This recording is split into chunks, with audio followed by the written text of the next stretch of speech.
बिस्मिल्लाहिर्रहमानिर्रहीम। अस्सलामुअलैकुम बच्चों। आज हम एरिया ऑफ पैरेललोग्राम के बारे में पढ़ेंगे कि हम वेक्टर्स का यूज़ करते हुए एरिया कैसे फाइंड आउट करते हैं। इसी तरह इसके बाद एरिया ऑफ ट्राइंगल भी हमारा आज का ही टॉपिक है। इसके बाद हम इस टॉपिक को स्टडी करेंगे और इसके बाद कुछ प्रूफ्स को स्टडी करेंगे जो क्रॉस प्रोडक्ट से हम फाइंड आउट कर सकते हैं। सबसे पहले हमारे पास एरिया ऑफ पैरेललोग्राम में, क्योंकि हम वेक्टर्स का यूज़ कर रहे हैं, इसलिए हम सबसे पहले इनिशियली टू वेक्टर्स जो हैं वो लेट करेंगे। If u and v are two non zero vectors and theta is the angle between u and v, then length of u and length of v represent the lengths of the adjacent sides. Adjacent sides हम बोलते हैं उन sides को जो एक ही corner पर मिलती हैं। जैसे ये हमारे पास ये लेंथ और ये लेंथ एक कॉर्नर पे मिल रही हैं, इसलिए हम इन दोनों लेंथ्स को कहेंगे एडजेसेंट साइड्स या adjacent length of a parallelogram. अब यहाँ पर हमारे पास फार्मूला आता है एरिया ऑफ पैरेललोग्राम का, बेस मल्टीप्लाई बाय हाइट। और अब ये हम वैल्यूज़ फाइंड आउट करेंगे कि वेक्टर्स को यूज़ करते हुए बेस हमारे पास क्या है और हाइट हमारे पास क्या है। तो फिगर को देखें और ज़रा डीपली आपने अंडरस्टैंड करना है कि ये हमारे पास किस तरह से फार्मूला जनरेट हुआ है। सबसे पहले देखिए, इनिशियली हमारे पास ये दो वेक्टर हैं, ये वी वेक्टर, राइट, ये वी वेक्टर और ये हमारे पास यू वेक्टर। जब भी हमारे पास ट्राइंगल गिवन होती है या कोई शेप गिवन होती है, हमारे पास उसकी न्यूमेरिक लेंथ गिवन होती है। जैसे अगर ट्राइंगल बनानी है तो हमें गिवन होगी कि ये साइड 3 सेंटीमीटर है, ये 4 है और ये 5 है, इस तरह से, राइट। अब सेम इसी कंडीशन के तहत हमारे पास जो यू वी वेक्टर हैं, हमने ये इनकी लेंथ्स फाइंड आउट कर ली कि ये वेक्टर जो है ये पैरेललोग्राम के लिए इतनी लेंथ हमें प्रोवाइड करते हैं। यानी इस वेक्टर की लेंथ हमारे पास नॉर्म ऑफ वी आ गई, लेंथ को हम नॉर्म भी बोल सकते हैं। ये हमारे पास नॉर्म ऑफ यू आ गई, राइट। अब हमें चाहिए यहाँ पर लेंथ और बेस की वैल्यू इन्हीं वेक्टर्स के यूज़ से। ओके, ये हमने थीटा भी डिस्क्राइब कर दिया कि वी और यू के दरमियान में जो एंगल आ रहा है, डायरेक्शन आ रही है, वो हमारे पास थीटा आ रही है। इसके बाद देखें, अब पाइथागोरस थ्योरम में आपको यहाँ पे वो ज़रा यूज़ करेंगे हम यहाँ पे, और वो उसके बारे में मैं आपको बताऊँगी।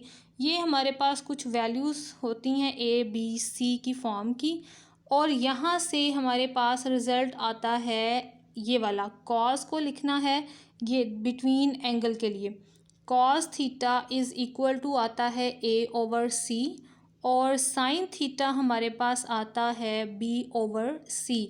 यानी देखें, जो हमारे पास परपेंडिकुलर लाइन है, हाइट है जो हमारे पास वो, और डिवाइडेड बाय हाइपोटेन्यूस, यानी इन दोनों की जो डिवीजन है हमारे पास वो आती है साइन थीटा के इक्वल।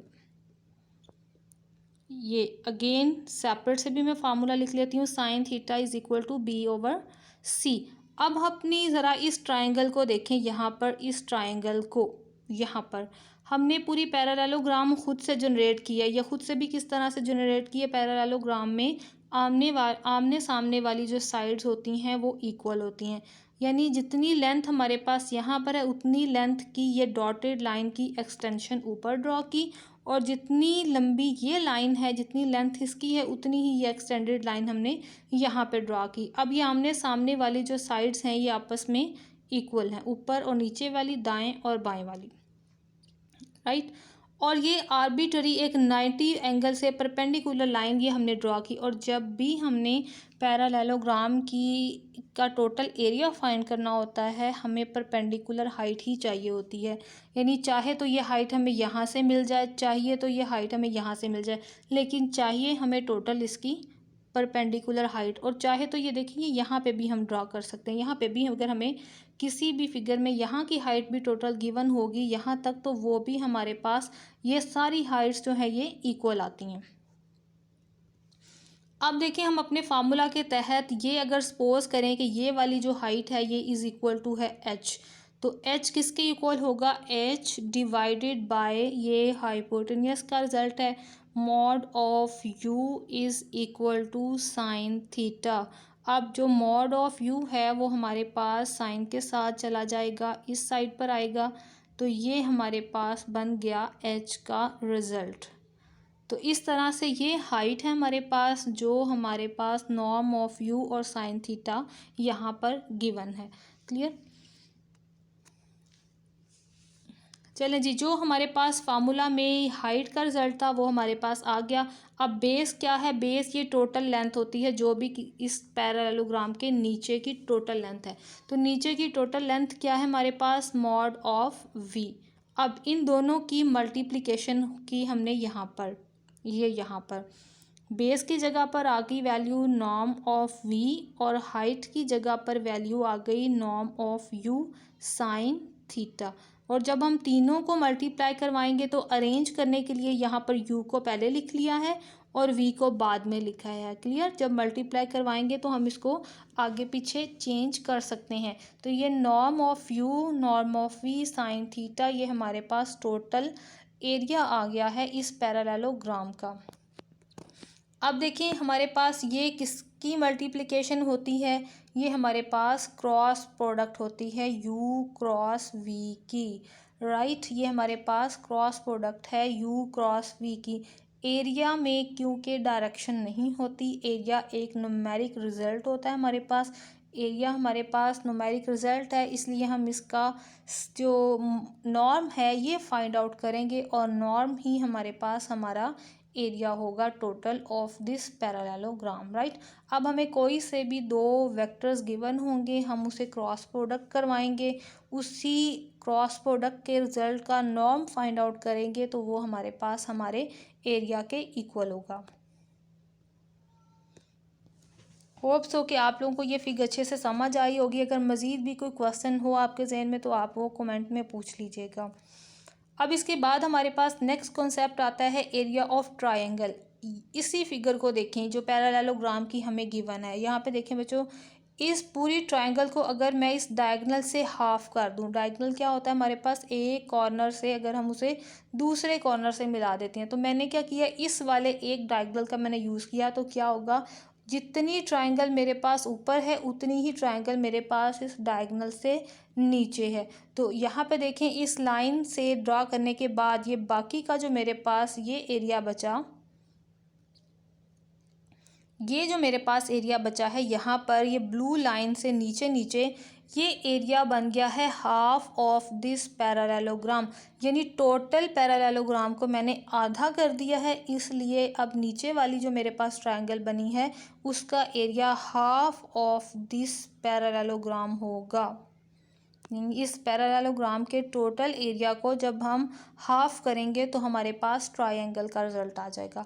सिंपल यही हमारे पास यहाँ की कैलकुलेशन है। यहाँ पे देखें इस टोटल पैरेललोग्राम को हाफ किया डॉटेड लाइन से और वही पैरेललोग्राम का एरिया है उसको बस हाफ करना है और ये हमारे पास हमारा रिजल्ट बन जाएगा। ये दरमियान में क्रॉस प्रोडक्ट आ रही है। राइट, होप्स हो कि अब आपको ये फार्मूलाज अच्छे से याद भी रहेंगे। मज़ीद भी कोई पॉइंट आपके जहन में हो तो वो आप लोग पूछ लीजिएगा।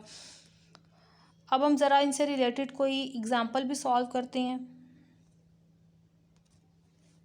ओके जी, क्वेश्चन नंबर 3 का सेकंड पार्ट कर रहे हैं हम यहाँ पे अब सॉल्व, ताकि आपको एक दफ़ा फुल पता चल जाए कि किस तरह से क्वेश्चन को सॉल्व करना है।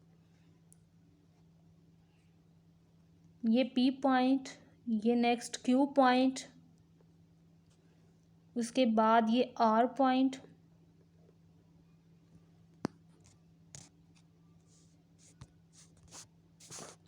अब ये आर्बिट्ररी एग्जाम्पल के तौर पे मैं आपको क्वेश्चन सॉल्व करके दे रही हूँ। ये PQR, सपोज कि ये मेरे पास इस ट्राइंगल के पॉइंट्स आ रहे हैं। ये एक ट्राइंगल है मेरे पास PQR।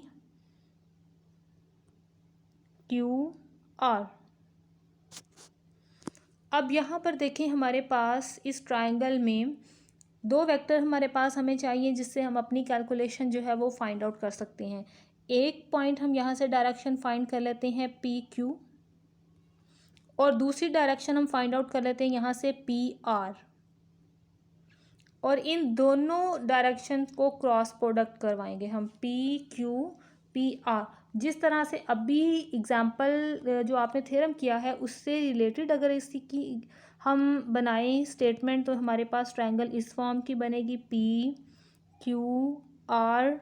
और अब हमें यहाँ से देखें पी आर की डायरेक्शन चाहिए और पी क्यू की डायरेक्शन चाहिए, राइट। और अगर हम इन तीनों पॉइंट्स को एक्स वाई जी एक्सिस पे जाके प्लेन पे पॉइंट आउट करेंगे, प्लॉट करेंगे वहाँ पर, तो इसकी डायरेक्शन एग्जैक्ट वाली आ जाएगी। ये हम सिर्फ सपोजिंग रिजल्ट के तौर पे ट्रायंगल बना रहे हैं, और ये ट्रायंगल बनाना पेपर में ज़रूरी नहीं है, आपने जस्ट एरिया फाइंड करना है। तो आप डायरेक्ट फार्मूला से रिलेटेड वेक्टर्स बनाकर पी क्यू पी आर और अपना कैलकुलेशन जो है वो स्टार्ट कर सकते हो। तो चलें जी स्टार्ट करते हैं। यहाँ से आपका सोल्यूशन स्टार्ट हो रहा है। पी आर सबसे पहले मैं फाइंड आउट कर रही हूँ। अब पी आर डायरेक्शन के लिए क्या क्या मुझे चाहिए, मुझे आर का पोजीशन वेक्टर चाहिए और मुझे चाहिए ओ पी का पोजीशन वेक्टर।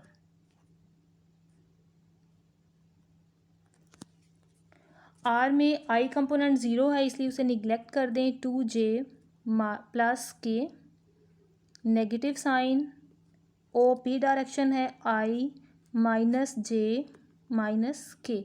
अब इसे सॉल्व कर लें, ये आ जाएगा हमारे पास 2 minus 1 I, sorry I component हमारे पास नहीं है फर्स्ट वाले वेक्टर में।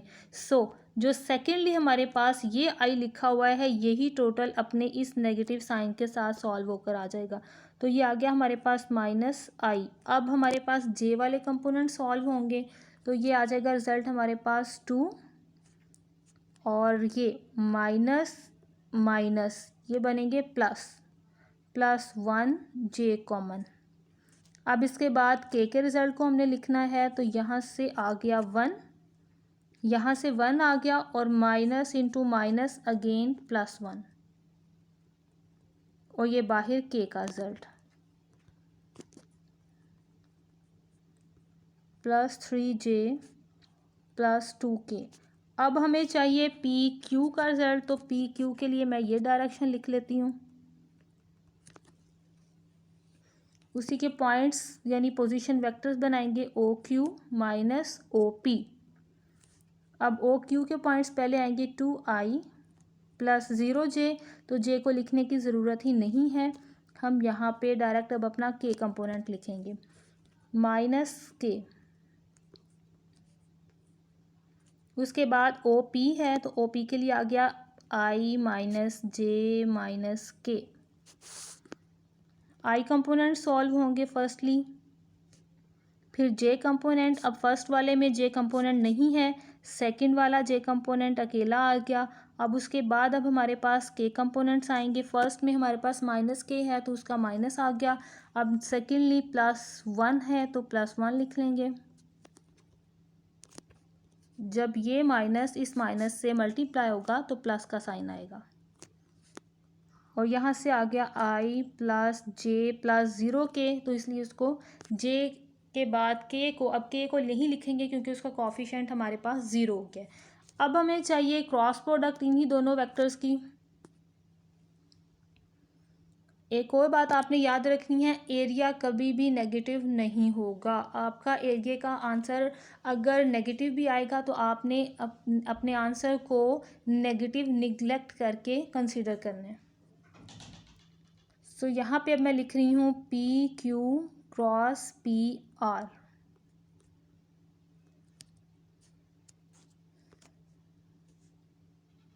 फर्स्ट हम इसका क्रॉस प्रोडक्ट फाइंड आउट करेंगे, फिर उसकी लेंथ फाइंड करेंगे और फिर हाफ फाइंड करेंगे इसका। अब ये मैंने लगाया आई जे के पी क्यू, क्योंकि मैंने पहले लिखा है। अब पी क्यू का जो वेक्टर है उसके कॉफिशिएंट्स पहले आएंगे 1 1 0। अब नीचे आएंगे पी आर के, तो पी आर के मेरे पास क्या है -1 3 2। अब जिस तरह से हम डिटर्मिनेंट फार्मूला ओपन करते हैं, सेम उसी केस की तरह हम यहाँ से भी डिटर्मिनेंट फार्मूला ओपन करेंगे। अगर आपको डिटर्मिनेंट फार्मूला नहीं आता तो आप लोग इसी में मेरी एक नेक्स्ट प्रीवियस वीडियो डिटर्मिनेंट की भी मौजूद है, उसे देख लीजिएगा, आपका कॉन्सेप्ट जो है वो मज़ीद स्ट्रॉन्ग हो जाएगा। ये आ गया आई। अब माइनर फाइंड आउट करते हैं हम, तो माइनर के लिए मैं इस रो को कैंसिल करती हूँ, इस कॉलम को कैंसिल करती हूँ, और जो बाकी रिजल्ट बच गए इनका डिटर्मिनेंट फाइंड करेंगे हम। तो ये आ गया मेरे पास 2 माइनस 0। इसके बाद माइनस जे आ गया यहाँ पे। अब जे के लिए हम इस रो को कैंसिल करेंगे और इस कॉलम को कैंसिल करेंगे, तो ये आ गया मेरे पास 2 अगेन, 2 माइनस माइनस प्लस 0। जब ये इससे मल्टीप्लाई होगा 2, जब ये इससे मल्टीप्लाई होगा 0। ये आ गया 2 प्लस 0। नेक्स्ट आ गया प्लस के लिए हम इस रो को कैंसिल करेंगे, इस कॉलम को कैंसिल करेंगे, तो यहाँ से वैल्यू आ गई 3 प्लस 1।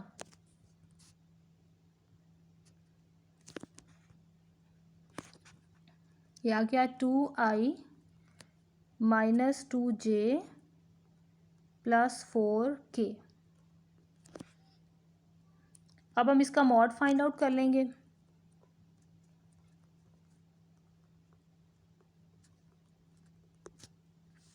तो ये मॉड आ गया 2 का स्क्वायर 4, माइनस 2 का स्क्वायर अगेन 4, 4 का square 16।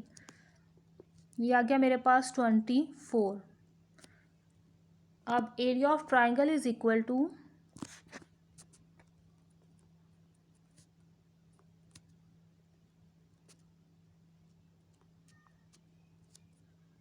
Is equal to 1/2 square root of 24। ये हमारे पास इस तरह भी लिखा जा सकता है 4 मल्टीप्लाई बाय 6। तो 4 का स्क्वायर रूट से बाहर आ जाएगा 2, तो ये बन गया 2 स्क्वायर रूट ऑफ 6। 2 से कैंसिल हो गया और स्क्वायर रूट ऑफ 6 हमारे पास सिंपल ये आंसर आ गया, right. Next question number 4 try करते हैं अब। क्वेश्चन नंबर 4 में देखिए हमारे पास सेकंड पॉइंट पे सेकंड आर्बिट्ररी को सॉल्व कर रही हूँ, तो ये मैं यहाँ पर सॉल्व कर रही हूँ 4 में थर्ड वाले ऑप्शन को, जिसमें ए गिवन है -1 1 1, बी गिवन है -1 2 2, सी गिवन है -3 4 -5, डी गिवन है -3 5 -4, राइट। ओके स्टूडेंट्स, तो अब यहाँ पर ये 4 पॉइंट्स हैं पैरेललोग्राम के, तो आर्बिट्ररी इसी तरतीब से, अब जिस तरह की तरतीब हमें गिवन हो हम उसी तरतीब को फॉलो करते हुए अब ये अपनी पैरेललोग्राम ड्रा किए हमने एक, और इसके नेम रख लिए ए बी सी डी। अब देखें थ्योरम से रिलेट करें तो हमारे पास कौन कौन सी हमें लेंथ चाहिए, हमें वेक्टर चाहिए। सबसे पहले तो हमें वेक्टर चाहिए, हमें ए बी वेक्टर चाहिए और ए डी वेक्टर चाहिए। अब इन दोनों वेक्टर्स के लिए हम वर्किंग अपनी स्टार्ट करेंगे। A B vector is equal to O B minus O A. आपका कोई सा भी क्वेश्चन हो तो आप लोग कमेंट में पूछ लिया करें। ओके जी, ओ बी के लिए अब हमारे पास वेक्टर बनेगा, फर्स्टली पोजीशन वेक्टर आएगा हमारे पास बी का माइनस ओ ए प्लस जे प्लस के। अब सबसे पहले आई के कोफिशिएंट्स आएंगे, तो ये मेरे पास आ गया -1 + 1 आई।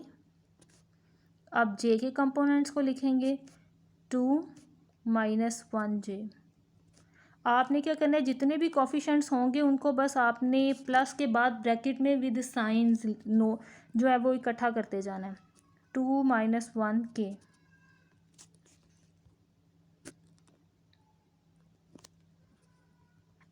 Zero I plus J plus के, तो ये टोटल बना हमारे पास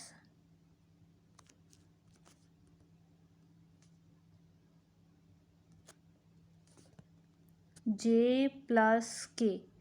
अब नेक्स्ट हमने पोजीशन वेक्टर फाइंड आउट करना है ए डी।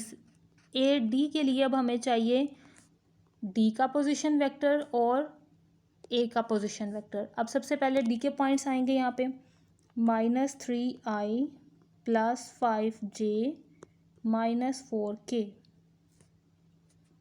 और नेक्स्ट ए के पॉइंट्स अगेन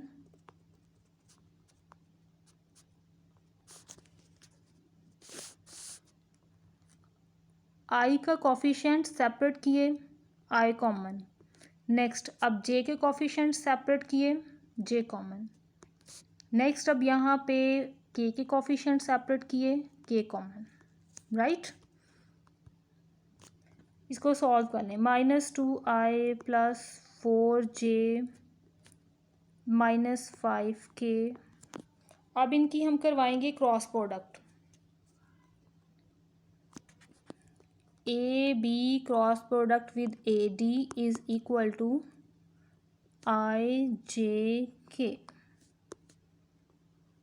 सबसे पहले ए बी के पॉइंट्स लिखेंगे, फिर ए डी के 0 1 1। अब ए डी के पॉइंट्स हमारे पास क्या है, -2 4 -5। अब इसे सॉल्व करेंगे उसी फार्मूला से जिस फार्मूला से प्रीवियस डिटर्मिनेंट को अभी हमने सॉल्व किया, इसी से प्रीवियस क्वेश्चन को जैसे सॉल्व किया, -5 -4। Next -j 0 + 2। नेक्स्ट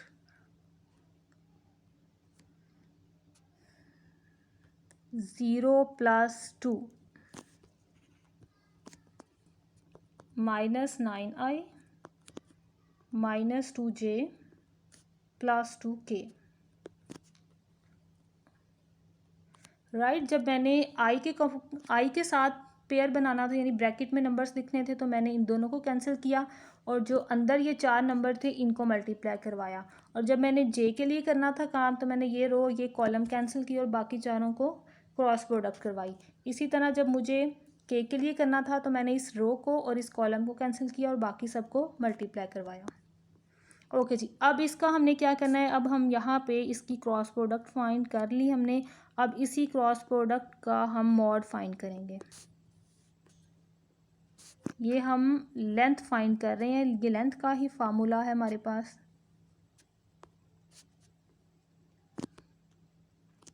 ये आ गया मेरे पास 81 + 4 + 4 और ये टोटल बन गया मेरे पास 89 और यही हमारा यहाँ पर आंसर है, राइट। नेक्स्ट क्वेश्चन नंबर 5 है, which vectors if any are perpendicular और पैरेलल। हमारे पास ये 3 वेक्टर्स गिवन हैं, u v w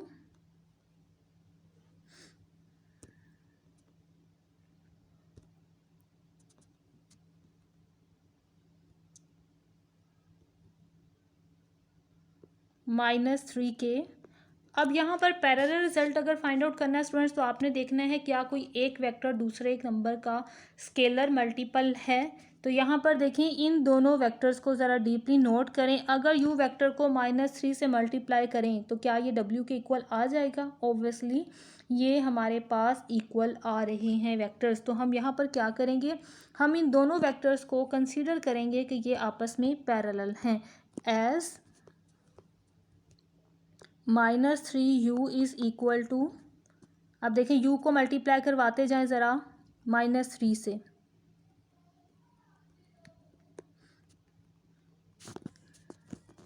तो ये क्या आएगा, -15i + j -3k। तो ये देखें ये टोटल किसके इक्वल आ गया, w के। अगर ये कंडीशन सेटिस्फाई हो जाए, यानी कोई एक वेक्टर दूसरे वेक्टर का स्केलर प्रोडक्ट बन जाए, तो हमारे पास ये वेक्टर्स आपस में पैरेलल होते हैं। और जो वेक्टर्स आपस में पैरेलल हों वो परपेंडिकुलर बिल्कुल भी नहीं होते। अब रह गया पीछे v वेक्टर। तो अगर हमारे पास u वेक्टर की डॉट प्रोडक्ट v से करवाने के बाद इक्वल टू 0 आंसर आएगा, तो इट्स मीन के u वेक्टर परपेंडिकुलर है v वेक्टर के।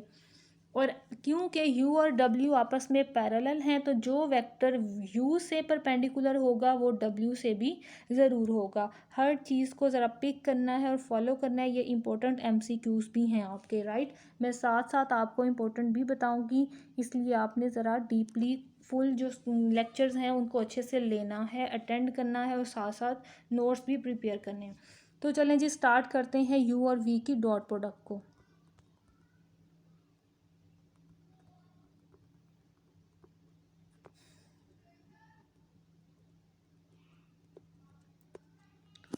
चेक कर रहे हैं हम, तो यहाँ पे मैं इज इक्वल टू 0 भी लिख लेती हूँ, ताकि हमें ये आप पता हो कि हमने लेफ़्ट राइट साइड को दोनों को चेक करना है। इस वेक्टर में क्योंकि आई कंपोनेंट है ही नहीं, तो आई 0 से मल्टीप्लाई होके आई कोफिशिएंट 0 हो गया। अब जे मल्टीप्लाई हुआ तो -1, के कोफिशिएंट्स मल्टीप्लाई हुआ तो -5 आ गया। हमें क्या चाहिए, हमें दोनों साइड पे 0 चाहिए, लेकिन ये तो -6 आ गया, which is not equal to 0। It's mean ये हमारे पास u is not perpendicular to v but u is parallel to w। और अगर हमारे पास u और v की डॉट प्रोडक्ट 0 आती तो फिर हम ये लिखते कि ये परपेंडिकुलर है, और क्लियरली w भी परपेंडिकुलर है v वेक्टर के, राइट। चलें जी नेक्स्ट क्वेश्चन करते हैं, क्वेश्चन नंबर 6 जी। तो क्वेश्चन नंबर 6 में स्टूडेंट्स हमने प्रूव करना है a cross b plus c plus b cross c plus a plus c cross a plus b is equal to 0। ये हमने प्रूव करना है। तो चलें प्रूफ की तरफ स्टार्ट करते हैं। हम सबसे पहले हमने बनाई एक ट्रायंगल, और ये ट्रायंगल हमने उसी तरह total head to tail rule को फॉलो करते हुए बनाई। ए बी सी, और ये ए वेक्टर, ये बी वेक्टर, ये सी वेक्टर। अब ये देखें हमारे पास टोटल यहाँ से रिज़ल्ट हमने अपने प्रीवियस लेक्चर में देखा था कि इस शेप में अगर ट्रायंगल हो तो तीनों वेक्टर की सम हमारे पास इक्वल टू 0 आती है। तो तीनों वेक्टर की सम मैंने 0 यहाँ पर यूज़ कर ली। अब हम यहाँ पर क्या करेंगे, जो हमारे पास प्रूफ करना है, हमारे पास जो रिज़ल्ट है उसमें देखें b प्लस सी फर्स्ट नंबर पे आ रहा है, तो आप क्या करें, यहाँ पर इसी में से b प्लस सी को इसी साइड पर रहने दें और a को दूसरी साइड पर ले जाएं। तो सिंपल मैंने क्या किया, b plus c is equal to -a, और अब b प्लस सी को a से ही क्रॉस प्रोडक्ट करवा दी। इनवर्स भी आप लिखना चाहें अपने नोट्स में तो इनवर्स भी लिखें कि क्रॉस मल्टीप्लाइंग बाय ए।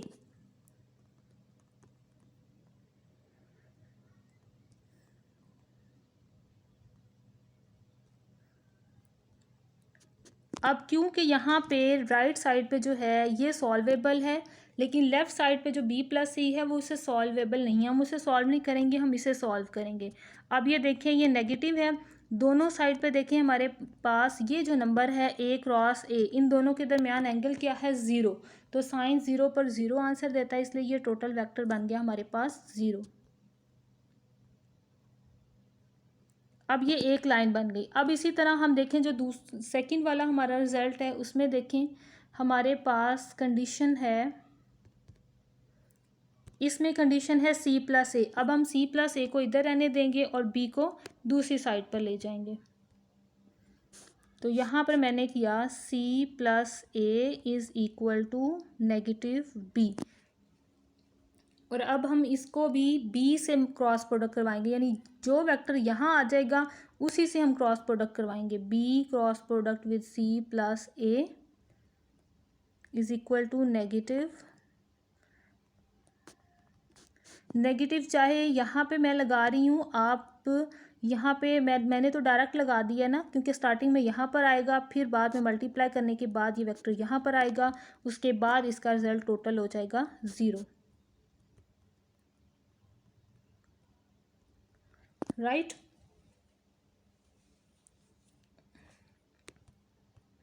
हमारे पास a प्लस बी प्लस सी था, a प्लस बी प्लस सी, तो जब हम इसे चेंज करेंगे तो ये वेक्टर इस तरह से बनेगा।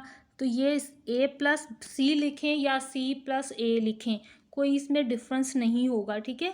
जो वेक्टर हैं वो आपस में कम्यूट करते हैं। यहाँ पे चाहे एक लाइन भी लिख लीजिएगा, as a plus c is equal to c plus a, vectors commute in addition. जो चीज़ें मैं साथ साथ बता रही होती हूँ वो भी नोट कर लिया करें और नोट्स में लिख लिया करें। ओके जी, अब नेक्स्ट स्टेप में देखें हमारे पास आता है ए प्लस बी, तो अब ए प्लस बी को हम इसी साइड पे रहने देंगे और सी को दूसरी साइड पे ले जाएंगे। अब सी से क्रॉस प्रोडक्ट करवाएंगे,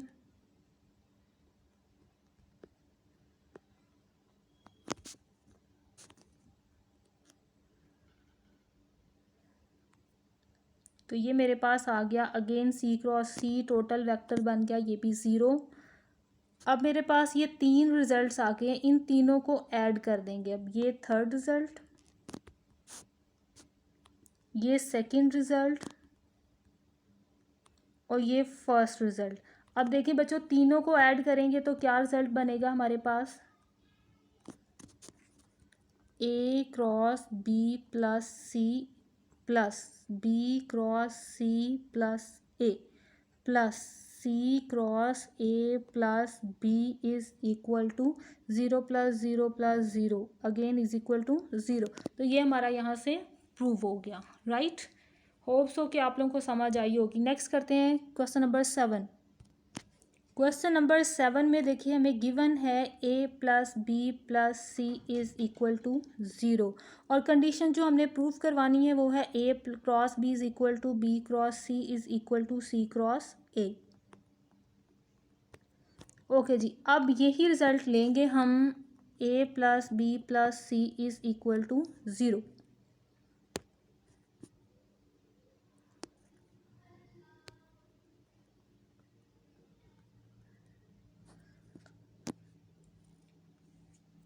यहाँ पर आपने क्या करना है, क्रॉस प्रोडक्ट करवा देनी है ए से। फर्स्टली पूरे के पूरी स्ट्रेट लाइन को ए से क्रॉस प्रोडक्ट करवा दें।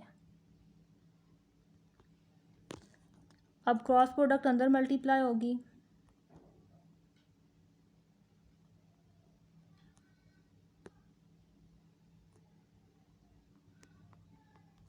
तो देखें ए क्रॉस ए का आंसर हमारे पास 0 आ जाएगा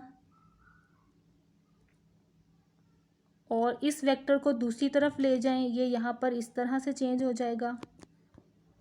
so A cross B is equal to C cross A. हमने इसको रिवर्स कर दिया। रिवर्स क्यों किया, नेगेटिव साइन की वजह से। क्रॉस प्रोडक्ट में हमारे पास वेक्टर्स अगर कम्यूट करते हैं तो नेगेटिव साइन आता है, तो नेगेटिव नेगेटिव यहाँ पर प्लस का साइन देगा हमें, ठीक है। यानी ये नेगेटिव हमारा यहाँ से ख़त्म हो जाएगा जैसे ही हम ये क्रॉस प्रोडक्ट चेंज करवाएंगे, क्रॉस प्रोडक्ट की डायरेक्शन चेंज करवाएंगे। डॉट प्रोडक्ट में ये टर्म्स इक्वल होती हैं, लेकिन क्रॉस प्रोडक्ट में ये वेक्टर्स जो होते हैं हमारे पास नेगेटिव कॉमन देते हैं। ओके, ये रिज़ल्ट आ गया। अब हमारे पास अगेन हम उसी रिज़ल्ट को दोबारा यूज़ करेंगे और इस बार हम अपने इस रिज़ल्ट को क्रॉस प्रोडक्ट करवाएंगे सी से। बी से भी करवा सकते हैं हम और सी से भी, मैं सी से करवा रही हूँ। सी क्रॉस ए प्लस सी क्रॉस बी प्लस सी क्रॉस सी, ये आ गया सी क्रॉस ए प्लस सी क्रॉस बी प्लस 0। तो 0 वेक्टर ये क्यों हुआ, क्योंकि ये दोनों वेक्टर सेम थे। अब सी क्रॉस बी को दूसरी तरफ ले लें, डायरेक्शन रिवर्स कर दें,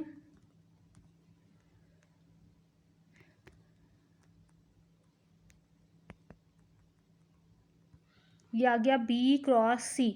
अब इन दोनों रिजल्ट्स को ज़रा चेक करें 2 और इस रिज़ल्ट को चेक करें, ये वाला रिज़ल्ट। इन दोनों रिजल्ट्स को कंबाइन कर दें तो क्या रिज़ल्ट बनेगा टोटल, देखें A cross B is equal to है, ये इस वेक्टर के इक्वल था सी क्रॉस ए के, और सी क्रॉस ए किसके इक्वल आ रहा है, बी क्रॉस सी। तो हम यहाँ से ये लिखेंगे, तरतीब भी साथ साथ लगा लेते हैं, A cross B is equal to B cross C and B cross C is equal to C cross A. यानी ये तीनों टर्म्स आपस में इक्वल हो गई, राइट। अब जहाँ पर मैंने सी से क्रॉस प्रोडक्ट करवाया, आप चाहें तो वहाँ पे बी से भी क्रॉस प्रोडक्ट करवा सकते हैं। अब नेक्स्ट जल्दी से कंप्लीट करते हैं क्वेश्चन नंबर 8।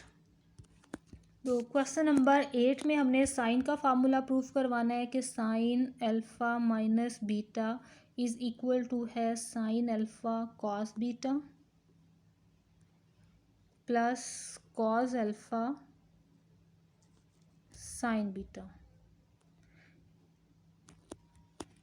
इस फार्मूला में, ये आपकी बुक में ये करेक्शन लिखी हुई है, इसकी आपकी करेक्शन करवा दूं कि यहाँ पर प्लस का साइन नहीं आएगा, ये आपने अपनी बुक में भी चेंज कर लें, यहाँ पर नेगेटिव साइन आएगा। राइट, चलें जी, अब इसको फर्दर स्टार्ट करवाती हूँ। सबसे पहले हम अपनी ट्रायंगल ड्रा करेंगे। ये मैंने एक ट्रायंगल ड्रा की, जिस तरह से कॉस का फार्मूला हमने प्रूव करवाया था वैसे ये प्रूव करवाएंगे। ये एक्स एक्सिस, ये वाई एक्सिस।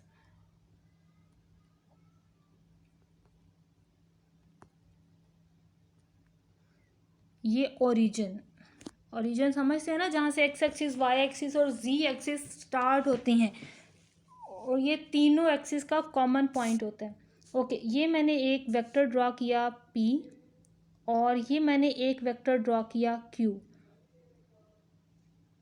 अब इन P और Q वेक्टर के पॉइंट्स भी बनाने हैं हमने, और मैं ये अज्यूम करती हूँ कि P वेक्टर जो है इसका एंगल है मेरे पास अल्फ़ा, और जो Q वेक्टर है इसका एंगल है मेरे पास बीटा। तो बताएं ज़रा P और Q के दरमियान का जो एंगल है वो कितना होगा। अब देखें, टोटल एंगल अगर यहाँ से यहाँ तक अल्फ़ा है और ये एंगल बीटा है, तो अगर अल्फ़ा में से बीटा एंगल माइनस कर देंगे तो कौन सा एंगल रह जाएगा, ये ऊपर वाला एंगल रह जाएगा हमारे पास।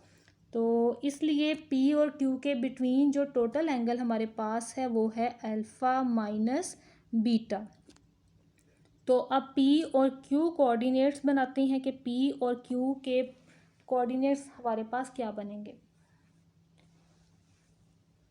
हमने जो P और Q दो वेक्टर लिए हैं, हम कंसीडर करते हैं कि OP पोजीशन वेक्टर की लेंथ भी इज इक्वल टू 1 है, और OQ पोजीशन वेक्टर की लेंथ भी इज इक्वल टू 1 है। हमारे पास वूमन जो कार्टेशियन प्रोडक्ट होते हैं वो उनको जब हम पोलर कोऑर्डिनेट्स में चेंज करते हैं, हमारे पास ये फार्मूलाज बनते हैं ये, और y इज इक्वल टू आता है r साइन थीटा। हमने यहाँ पर स्टूडेंट्स r की वैल्यू जो है ये ले ली है 1। हमने ये कहा कि हमारे ये दोनों वेक्टर्स जो हैं ये यूनिट लेंथ के हैं, यानी 1 इनकी लेंथ आती है। इसलिए अब यहाँ पर हमारा जो रिज़ल्ट है वो ये बनेगा कि p कोऑर्डिनेट्स के पॉइंट बनेंगे कॉस अल्फ़ा, क्योंकि एंगल अल्फ़ा है, थीटा नहीं, रिप्लेसमेंट साथ में ज़रूरी है। उसके बाद साइन अल्फ़ा, यहाँ पर हमारे पास रिज़ल्ट आता है r का, क्योंकि r हमने 1 लिया तो इसलिए हमने यहाँ पर 1 यूज़ किया है, हमने फर्दर कोई और नंबर यूज़ नहीं किया। अब इसी तरह बीटा के लिए रिज़ल्ट बनेगा कॉस बीटा साइन बीटा। अब इनकी डायरेक्शन बना लेंगे हम। OP डायरेक्शन बनेगी मेरे पास cos alpha i plus sine alpha j। OQ direction बनेगी मेरे पास cos beta i plus sine beta j।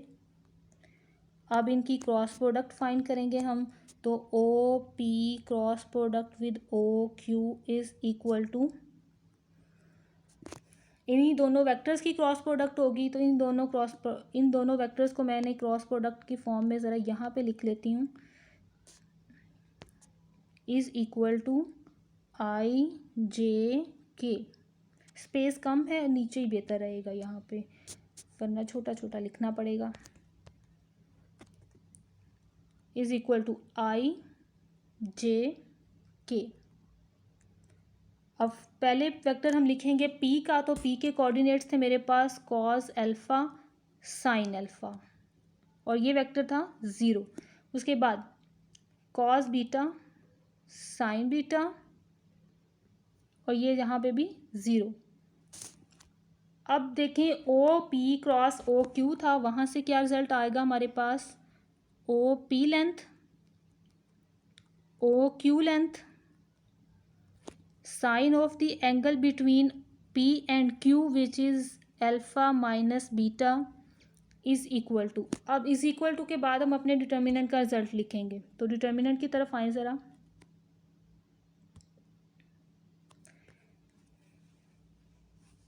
सबसे पहले क्योंकि हम आई कोफिशिएंट के लिए देखते हैं, तो ये रो कैंसिल, ये कॉलम कैंसिल, ये इससे मल्टीप्लाई हुआ 0, ये इससे मल्टीप्लाई हुआ 0, यानी आई का कोफिशिएंट हमारे पास 0 आ गया, लिखने की ज़रूरत नहीं है।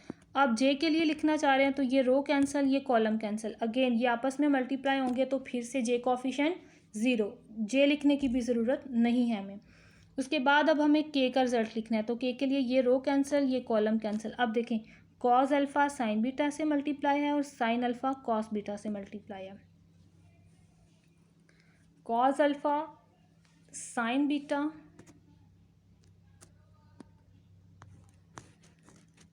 ये रेज कर लूँ। अभी एक पॉइंट डायरेक्शन का आपको बताना है मैंने, ये ज़रा क्रॉस प्रोडक्ट कर लूँ फिर आपको डायरेक्शन की तरफ लेकर आती हूँ। तो जी cos alpha sine beta minus इसके बाद रिजल्ट था साइन अल्फ़ा कॉस बीटा और साथ में डायरेक्शन आ रही थी के। ओके स्टूडेंट्स, तो यहाँ पे हमारे पास नॉर्मल वेक्टर की डायरेक्शन जो है वो अभी रिप्लेस करना है। तो पी क्यू हमारे पास वाई और एक्स और वाई के कोऑर्डिनेट प्लेन पे थे, एक्स वाई के, तो अब उनसे नॉर्मल प्लेन क्या बनेगी हमारे पास, ये ज़रा थोड़ी सी मैं आपको नीचे फिगर में एक्सप्लेन कर दूँ। ये मेरे पास एक्स एक्सिस और ये मेरे पास वाई एक्स, थोड़ी सी आपकी जो प्रीवियस रिजल्ट्स हैं उन्हीं के मुताबिक बनाऊं ताकि आपको समझने में आसानी हो। हम इस तरह से ड्रा करते हैं, एक्स एक्सिस, ये वाई एक्सिस और ये ऊपर जी एक्सिस, राइट। यहाँ पर जो हम ड्रा कर रहे हैं हमारे पास नॉर्मल प्लेन बनेगी डाउनवर्ड नीचे की तरफ, क्योंकि हम यहाँ पर जो पॉइंट्स लिए हैं मैंने एक्स और वाई प्लेन पे लिया इस तरह से, एक पॉइंट यहाँ पर और दूसरा पॉइंट यहाँ पर ऊपर वाली डायरेक्शन में, राइट। तो इस प्लेन पे नॉर्मल की प्लेन ऊपर वाली डायरेक्शन की बजाय ये नीचे वाली डायरेक्शन में बनेगी नॉर्मल की प्लेन। तो यहाँ पर रिजल्ट आएगा हमारे पास माइनस के, यानी एन की बजाय हम यहाँ पे लिखेंगे माइनस के और ये इसके ऊपर हैट डाल दें चाहे, या चाहे इसको वेक्टर नोटेशन दे दें, यानी नीचे ये लिख के। अब फर्दर कैलकुलेशन देखें। फर्दर हमारे पास ये कैलकुलेशन इस तरह से आएगी कि पी जो यूनिट वेक्टर है हमारे पास उसकी लेंथ ओबियसली 1 आएगी। तो अब वहाँ पे हम कैलकुलेशन लिखेंगे 1 sign alpha minus beta minus ये आ गया के साथ में लिखा गया, और फर्दर मेरे पास है cos alpha sine beta minus sign alpha cos beta और ये ब्रैकेट के बाहर के। अब ये डायरेक्शन दोनों साइड से कैंसिल हो जाएगी के वाली, राइट। ये के डायरेक्शन दोनों साइड से कैंसिल हो जाएगी और ये जो बाहर नेगेटिव का साइन लिखा हुआ है ये हम यहाँ से इस साइड पे लाके मल्टीप्लाई करवा लेते हैं, क्योंकि उस साइड पे तो वो मल्टीप्लाई होगा भी नहीं। ये आ गया मेरे पास sine alpha minus beta is equal to, जब नेगेटिव मल्टीप्लाई होगा तो ये नेगेटिव बन जाएगा positive, so sine alpha cos beta minus cos alpha sine beta, right. ये हमारा प्रूव हो गया और ये भी बोर्ड की पॉइंट ऑफ व्यू से इम्पोर्टेंट रिजल्ट है। अब लास्ट हमारा 6 वाला पॉइंट रह गया, उसे कैलकुलेट करते हैं और अपना लेक्चर जो है वो ख़त्म करते हैं।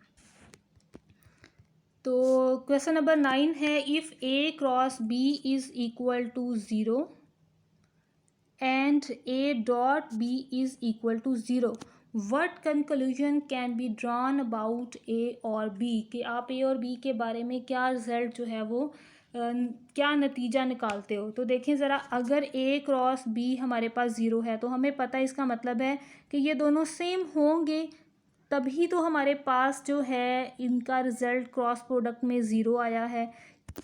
क्योंकि अगर ये दोनों सेम होंगे या पैरेलल होंगे तभी हमारे पास इनके दरमियान का एंगल ज़ीरो आया या पाई आया, जिसकी वजह से sign of the zero zero आ रहा था। तो अगर हम ये कंक्लूजन बनाएं और फिर हम कहें कि A dot B is equal to zero है, लेकिन अगर डॉट में वेक्टर्स इक्वल हों वो हमारे पास ज़ीरो के आंसर इक्वल रिजल्ट नहीं देते।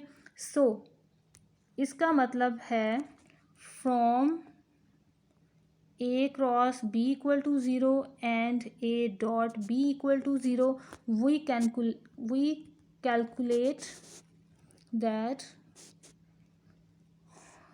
conclude की बात हुई है तो we conclude that either A equal to 0 और बी इक्वल टू ज़ीरो, यानी दोनों में से कोई एक वेक्टर ज़ीरो है, जिसकी वजह से क्रॉस प्रोडक्ट भी ज़ीरो है और डॉट प्रोडक्ट भी ज़ीरो है, right. Okay students, hope so कि आप लोगों को अच्छे से समझ आया होगा। काइंडली काम किया करें, प्रैक्टिस किया करें, और जिन नए स्टूडेंट्स ने सब्सक्राइब नहीं किया वो सब्सक्राइब कर लें ताकि मज़ीद लेक्चर्स भी उनके पास अवेलेबल हों, और नीटली अभी से काम करें ताकि आप पे एकदम से ज़्यादा बर्डन ना पड़े, राइट। ओके, अल्लाह हाफिज़। कुछ आपने पूछना हो तो वो भी आप कमेंट में पूछ सकती हैं।